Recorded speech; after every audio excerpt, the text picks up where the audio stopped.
Faith is the ability, meaning it's something you can develop, you can get better at.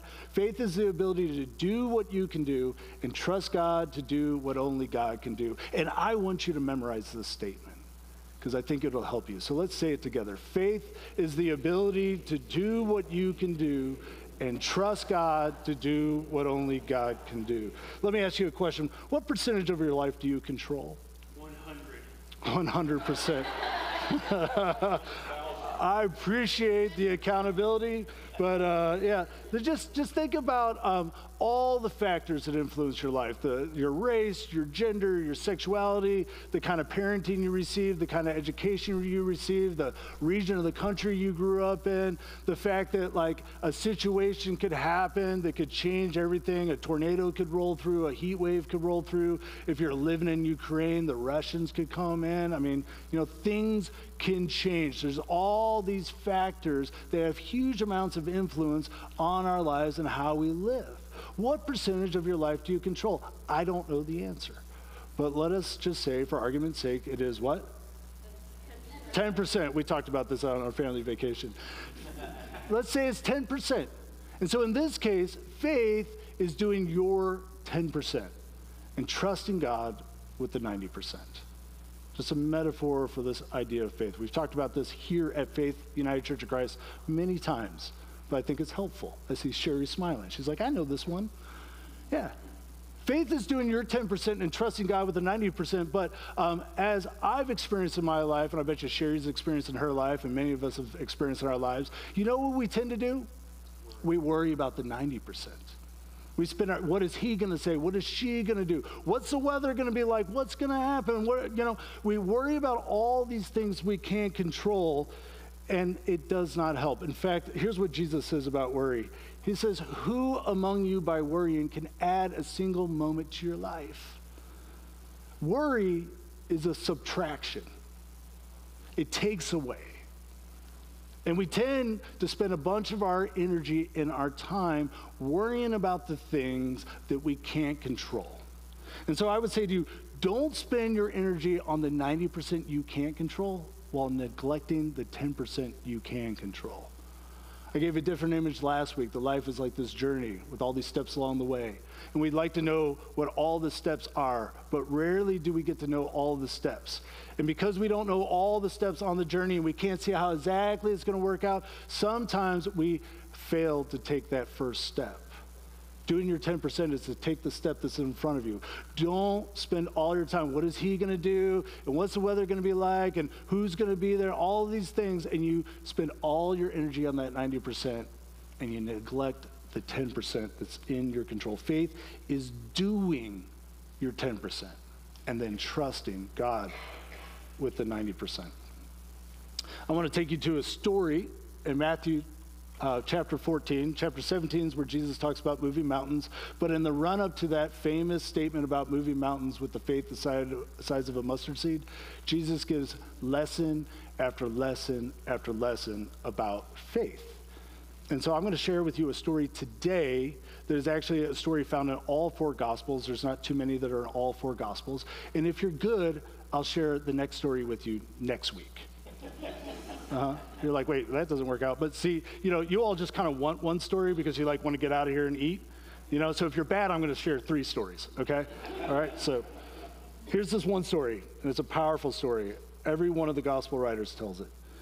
When Jesus heard about John, he withdrew in a boat to a deserted place by himself. Now, John is John the Baptist, who is the person that baptizes Jesus. It's his cousin. And John the Baptist, he's a prophet, and he is pointed out to Herod, not like Herod from Christmas Herod, but Herod's son, who also goes by Herod, who has taken his brother's wife to be his own wife. Scandalous. And John's pointing out what a scandal it is, and it gets John arrested, and ultimately John loses his head.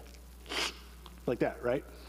And Jesus hears about this, and he withdraws into a boat to a deserted place by himself because he's sad. Jesus has emotions like you and I, and he needs to grieve. When the crowds learned this, they followed him on foot from the cities. By this point in time, Jesus, he's already very popular. Crowds are following him everywhere he goes. Despite his need to grieve, when Jesus arrived and saw a large crowd, he had compassion for them and healed those who were sick. Now, in Luke's version, we're also told that he began to teach them. Whatever the case is, that evening, his disciples came to him and said, now, let me give you a picture for this, okay? So here's Jesus.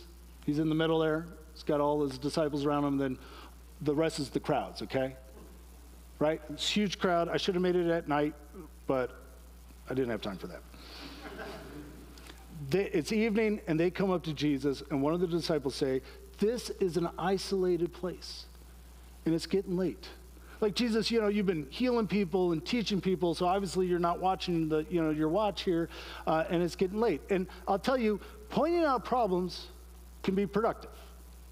Sometimes, you get so involved in something, you're so close to the situation that you need somebody that's kind of like has a little bit of distance to point out a problem or an issue that maybe you're not aware of.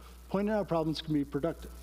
But some people want to only point out problems without ever taking responsibility for enacting solutions. Do you know anybody like this? Don't point any fingers at anybody, okay? You might be this, I'm this person sometimes. Sometimes I just want to point out a problem, and I got the solution, and that's it. I don't want to do anything else. You're welcome. I could point out your problems all day and tell you what to do all day. It would be really easy, okay? That's fun. But that can be quite annoying. And so, faith, remember, is doing your 10%. It means you're taking responsibility. So, here's what the disciples say. This is an isolated place. It's getting late. Jesus, we see a problem. And guess what, Jesus? We got the solution. Send the crowds away so they can go into the villages and buy food for themselves. Jesus, we see a problem. It's getting late. And so we have a solution. We know what you need to do, Jesus, and we know what they need to do. We're done. We pointed out the problem, but we're telling you, Jesus, send them away so that they can get something to eat. Now, Jesus could have done that. This is actually a pretty decent solution to the problem, isn't it? And they could have gotten fed. But Jesus, if you follow the storyline, he is always trying to teach his disciples this skill or this ability we call faith. Because for Jesus, faith is the priority, not food. And they'll get fed at some point in time. Food's important. We're going to eat after this together. But faith development. And Jesus sees an opportunity to help the disciples grow in faith. So he says this to them. There is no need to send them away. You give them something to eat. You saw the problem. Now I want you to do something about it. Take responsibility. What do you think the disciples say? Like, sure, Jesus, that sounds great. We'd be glad to, feed all these people. No, they say, we have nothing. Nothing. I mean, isn't that the way we feel sometimes when we're confronted with a problem? I got nothing. We have nothing here except, okay, I got a little something. We have nothing here except 5 loaves of bread and 2 fish. And their response, I think, is because they're experiencing something you've experienced in your life. It's something I call the gap. Not the store, but an experience we've all had. The gap is between what you have and what is needed. You have X amount of resources, but what is needed is 10 times more. You have X amount of time, but what is needed is like 5 days uninterrupted to deal with that. Anybody here experience a gap? Raise a hand. You've been there before, right? There's this gap between what you have and what is needed. And in light of what is needed, what you have basically feels like nothing. And for the disciples, here they are, and they got 5 loaves of bread and 2 fish. But they're looking out on this crowd, and compared to the crowd, it seems like nothing. 5 loaves of bread and 2 fish is not even enough to feed 13 people, which is the disciples plus Jesus. Yet Jesus is saying, take what you got, and I want you to deal with this crowd, which we later learn is 5,000, but it's not just 5,000 men. We're also told that there's women and children there. Look at all those babies. Those babies. Yeah. But remember, right?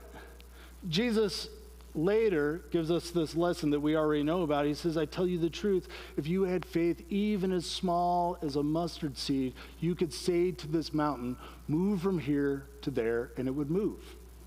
And I shared with you last week that I did a little research. A mustard seed is 1 to 2 millimeters, and a mountain has to be 300 meters to qualify as a mountain. So you have a ratio of roughly 1 to 150,000. Small as a mustard seed versus this kind of problem. Now, last week I pointed this out, and then I gave you kind of like, here's how to think about it, here's a statement, and I told you something wrong. Actually, I have to retract the statement. I taught you something wrong. I'm doing my best to teach you truthful things every week to the best of my ability. I study hard. But as I was reviewing my message last week, I was like, oh no, I totally taught them something wrong, and if you were to run with it, I think it would harm you. Here's what I said in light of this last week. This is the wrong statement. The point is, you can move more with less than you think. That's wrong. And I don't want you to think that. I'm sorry I taught that, because you might go out there and try to do more than you can handle and burn yourself out. And we must live with boundaries. Sometimes we have to say no. This is wrong. It was close. Here's the right statement, and I hope you'll remember this and forgive me for teaching you something wrong. The right statement is this: God can move more with less than you think. It's a subtle difference, but it's huge. Because if you try to do more with less than you think, you'll burn out. You do have limits. But the teaching that Jesus has about the faith of a mustard seed, it's about the fact that if you have faith, if you do your 10% and trust God with the 90%, God can do more with less than you think. That's good news, isn't it? If you like that, give me an amen. All right. Because see, faith is doing your 10% and then trusting God with the 90%, as God is the one that moves the mountain. You just have faith in God. So going back to the story, they're experiencing this huge gap. They got 5 loaves of bread and 2 fish, and Jesus is like, you give them something to eat, and they're like, we got nothing except this measly amount of food. And here's what Jesus says to them. He says, bring them here to me. Bring the 5 loaves of bread and the 2 fish to me. Now, let me tell you something about you, just for a minute. I truly believe you have a unique call on your life. Each one of you here has a unique call on your life to share the grace of God with this world. Because there's nobody that has the set of gifts that you have and the set of circumstances that you have. Other people have similar gifts as you. Other people have similar circumstances, but that arrangement of gifts that you have and circumstances you have, it is unique, and God has a unique call on your life. And it might be to share his grace with 1,000 people or just one person, but God has placed you in that place to have your heart healed so you can express that grace. And you think, in light of this unique call, you might think to yourself, well, I only have a little bit. I only have a little bit of time. I only have a little bit of education. I only have a little bit of qualification. I only have a little bit of patience. I only have a little bit. And you're right, that's truthful. You have limits. But you know what Jesus says to you in regards to the unique call on your life, this combination of gifts and circumstances that makes your life one of a kind? He says, bring them here to me. I only have a little bit of time. Bring that little bit of time to me. I can do more with less than you think. I only have a little bit of education. Bring that little bit of education to me. I can do more with less than you think. You're limited, but God's ability is not. Jesus says, bring them here to me. He says that to the disciples. He says it to us, his disciples. And then look at what Jesus does. Like, part of the reason I'm a Jesus follower is because when I really break down what he does, I just think he's brilliant. Like, he's really smart. Son of God, not the Son of God, whatever the case, outside of all those claims, I just think he's masterful in the way he handles situations. And I think he's masterful in the way he handles this one. Watch what he does. He orders the crowds to sit down on the grass. Luke tells us that he actually has them sit in groups of about 50. He took the 5 loaves of bread and 2 fish, and he looks up to heaven. Everybody can see him now. Do you get that? Before, they're all standing, and if you're standing in front of somebody, they can't see around you, right? But if you sit down, they can see over the top of you. Now everybody can see him, and he's doing this thing. He's blessing the food. He blessed them and he broke the loaves apart and he gave them to his disciples, which I love this moment because they're all like, we have nothing, it's so small. And then he breaks it up in even smaller bits and hands it to them. And they're like, oh, what do we do with this? And they just start to hand it out to one of these groups of 50. This is brilliant. Look, faith first is do what you can do, your 10%. Seated, they could see Jesus. He gets them seated. He wants them to see him. Then he gets them into groups, and groups connect more than crowds. If you're in a crowd, probably you know somebody, but you don't know everybody, and you're anonymous, and so you kind of do the thing and then you leave, right? Like we went to a concert, like I'm not calling all those people that were in that crowd after the concert. It was just a crowd. I was there for the show. The show's over, we're out. But a group, there's a connection. And crowds tend to be more selfish. They tend to be more anonymous. Groups tend to be more generous. Then he blesses the food, and blessing points to God's provision. It's as if to say, this food that we have, these 5 loaves and these 2 fishes, they came from God. Which makes you think, well, maybe the food that I have also came from God. So he blesses it, and then he gives. And giving tends to inspire giving. I mean, think about this just practically for a minute. They're in an isolated place. Already the disciples and Jesus, they don't have enough food for themselves, yet they risk their food by sharing it with one of these groups. Now they're not going to eat. That's a risk. They don't have some backup food. They're generous, and when we see somebody being truly generous, living out a principle like that, it often inspires us. Faith is also trusting God to do what God can do. And God can do at least 2 things in this scenario. He can soften hearts, right? We tend to have a scarcity mindset, and so if you're in that crowd and it's late, you're like the disciples aren't the only ones that are realizing it's late. You're like, uh-oh, I've been listening to Jesus for a while, I'm getting hungry, and I got these kids, so if I do have a little bit of food, I'm holding on to it. But God can soften hearts, and God can inspire action. And we're told that everyone ate until they were full, and they filled 12 baskets with leftovers. And then we get this detail that is the hook for the whole story. We're told that about 5,000 men plus women and children had eaten. And you know why this is important? This very simple fact. Moms have snacks. I mean, we have some moms here. You probably have some snacks. I mean, there's probably some food in these pews right now. Right? You don't leave, like parents don't leave. I'm a dad. I sometimes bring snacks. You know, I'm like, here's some beef jerky and, you know, whatever. Like, deal with it. You know, but moms, they tend to have snacks. And so if there's all these women and children in this crowd, what is also in the crowd? Food. There's snacks. So, can God make bread out of nothing? Obviously, if you read the Bible, that's the case. And I would say to you, if you don't believe that God can just create food, then what kind of God do you believe in? Right? He's the creator of all things. God can do anything God wants. But sometimes some miracles actually have rational explanations. And I don't think that makes them less of a miracle.